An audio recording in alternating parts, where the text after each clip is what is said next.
Awal datangnya kemusyrikan adalah di zaman setelah meninggalnya Nuh alaihissalam.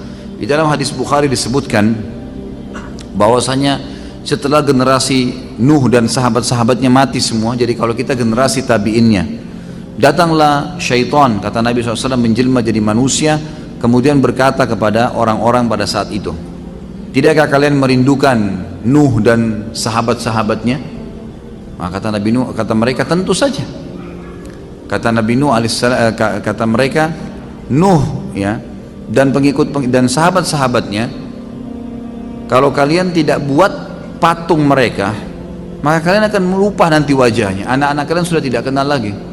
Buat patungnya, pajang di dekat tempat-tempat sholat kalian, jangan disembah. Bukan untuk disembah, untuk dikenang. Awalnya begitu.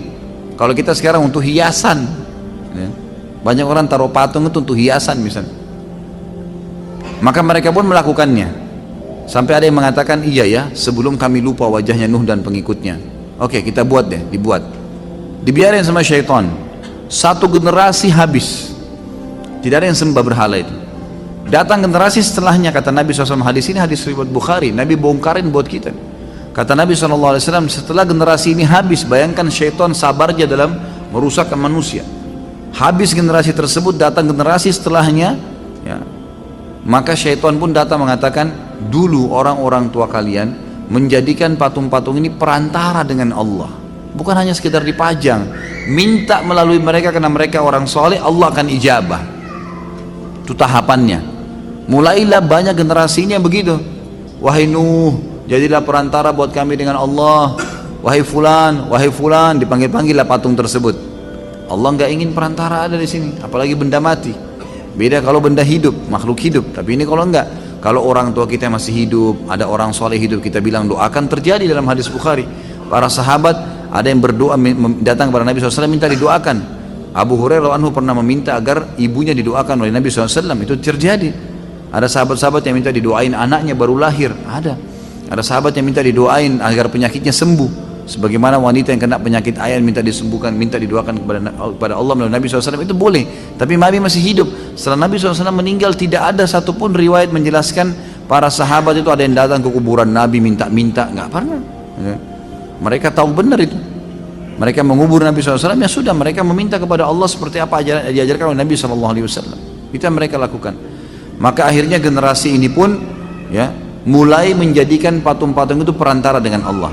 Setelah generasi ini habis, datang generasi setelahnya lagi, mulailah syaitan masuk kepada inti poinnya, patung-patung ini adalah Tuhan-Tuhan kalian, mereka yang telah menyelamatkan orang tua kalian, mereka yang telah memberikan kesuburan di tanaman-tanaman kalian. Akhirnya mereka pun menyembah berhala-berhala itu. Ini awal kemusyrikan, gitu kan? Juga awal disembahnya berhala di Jazirah Arab, di Mekah, setelah Nabi Ibrahim alaihissalam meninggal dunia, Ismail AS meninggal dunia, berjalanlah waktu yang sampai datang ada satu suku yang datang dari wilayah Yaman, datang ingin merebut Mekah, gitu kan? Kalau saya tidak salah, suku ini namanya suku Khuza'ah.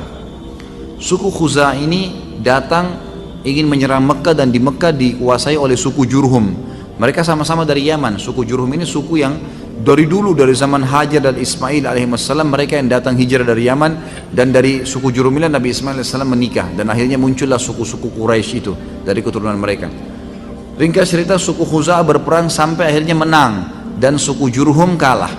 Nah, suku Jurhum ini tentu Anda kalau mau ikut bisa ikuti pelajaran di sirah kita, ada pelajaran di sirah sudah saya sampaikan panjang lebar. Akhirnya suku Jurhum menimbun air Zam-Zam, kemudian mereka akhirnya terkalahkan dan memimpinlah Khuza'ah di Mekah, tapi tanpa ada air Zam-Zam. 300 hilah ahli sirah mengatakan 300 sampai 500 tahun tidak ada Zam-Zam. Dan sudah panjang lebar saya jelaskan bagaimana Zam-Zam ditemukan di benak Abdul Muttalib di dalam sirah kita. Nanti bisa diikutin di sana.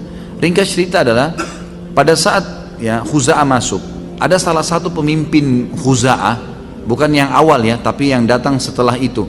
Beberapa generasi setelah itu turun-temurun mereka menjadi raja. Ada satu pimpinan mereka bernama Amr bin Luhai. Amr bin Luhai ini disebutkan dalam hadis Bukhari, kata Nabi SAW, aku diperlihatkan Amr bin Luhai di neraka, isi perutnya keluar karena panasnya luar biasa, lagi tersiksa, gitu kan. dialah orang yang pertama mengubah ajarannya Ibrahim. Jadi Amr bin Luhai ini tidak ngerti apa-apa. Waktu itu masyarakat Mekah masih mengikuti ajaran Nabi Ibrahim alaihissalam, sampai datang orang ini nih. Rupanya dia karena memimpin, dari kakek-kakeknya sudah meninggal semua, nggak ada air di Mekah. Mereka kalau mau kasih minum jemaah haji, kebetulan mereka harus beli dari luar, gitu kan. Maka satu waktu dia ke negeri Syam, dia lihat ada orang-orang lagi nyembah-nyembah berhala. Lalu dia dekatin, dia tanya, apa yang kalian lakukan? Kata mereka, berhala-berhala ini yang memberikan kami kekuatan, yang memberikan kami sembuhan, yang menyuburkan tanah-tanah kami dan seterusnya. Kata Amr bin Luhai, kami di Mekah nggak punya air, berikan kepada saya beberapa patung, saya beli deh, saya bawa ke Mekah. Mungkin ini bisa menyelesaikan solusi kami, memberikan solusi buat kami. Dibawalah oleh dia, karena dia waktu itu raja, dan masyarakat Mekah sudah banyak lupa ajaran-ajaran, dia sudah jauh dari meninggal Nabi Ibrahim dan Ismail alaihissalam. Maka di sini Amr bin Luhai pun membawa beberapa patung, lalu menyuruh masyarakat Mekah menyembahnya. Dan patung-patung yang besar dibawa adalah Hubal, ada Hubal, patung yang orang-orang Quraisy itu kalau sumpah, hiduplah Hubal gitu ya, waktu di perang Uhud itu. Mereka pakai istilah-istilah Hubal, ini nama-nama patungnya, itu dia masukkan oleh Amr bin Luhai. Kemudian setelah itu dia kembangkan, setiap suku yang ada di Mekah harus punya patung sendiri-sendiri. Kemudian ditaruhlah patung-patung tersebut, ya, disembah-sembah oleh mereka, sampai akhirnya satu Mekah semua menyembah. Dan yang paling unik dari patung yang mereka sembah adalah patung dua patung orang berzina, ya, yang ada di Mekah. Itu namanya Isaf dan Nailah, gitu kan. Isaf adalah laki-laki, Nailah perempuan. Isaf pernah melamar Nailah, tapi ditolak sama orang tuanya Nailah. Kemudian mereka janjian di musim haji. Waktu itu masih, ya, belum ada Amr bin Luhai, belum ada berhala nih, masih mengikuti ajaran Nabi Ibrahim alaihissalam. Akhirnya mereka berdua di depan Ka'bah malam hari, nggak ada orang berzina, lalu Allah kutuk menjadi patung. Nah, oleh masyarakat Mekah waktu itu belum ada patung, ya, ditaruhlah Isaf ini fisiknya seperti patung di Bukit Safa, ditaruhlah fisiknya Nailah di Bukit Marwah. Kemudian dijadikan pelajaran, setiap orang sa'i, lihat tuh, orang kalau berbuat bahaya dosa di depan Ka'bah, Allah kutuk nih. Jadi pelajaran. Amr bin Luhai nggak ngerti ceritanya Isaf dan Nailah ini, dan ini sudah generasi keberapa ini, sudah orang-orang tua pun sudah banyak yang meninggal, anak-anak baru, generasi barunya Mekah juga sudah lupa kisahnya, nggak tahu kisahnya ini apa. Kata Amr bin Luhai, ini patung dua ini di Bukit Safa, turunin, bawa dekat Ka'bah, sembah juga. Padahal ini tadinya orang berzina dikutuk, gitu kan, suruh sembah. Maka mulailah tersebar penyembahan berhala. Bukan cuma di situ, Amr bin Luhai karena menyebarkan ini di Mekah, dan orang setiap tahun masih datang haji, gitu kan, masih ada ajaran Ibrahim dipertahankan haji.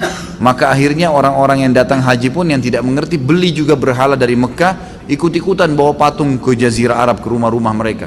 Akhirnya seluruh Jazirah Arab menyembah berhala. Kata Nabi SAW, saya diperlihatkan Amr bin Luhai isi perutnya keluar, gitu kan, karena panasnya api neraka, dia yang pertama mengubah ajaran Ibrahim alaihissalam.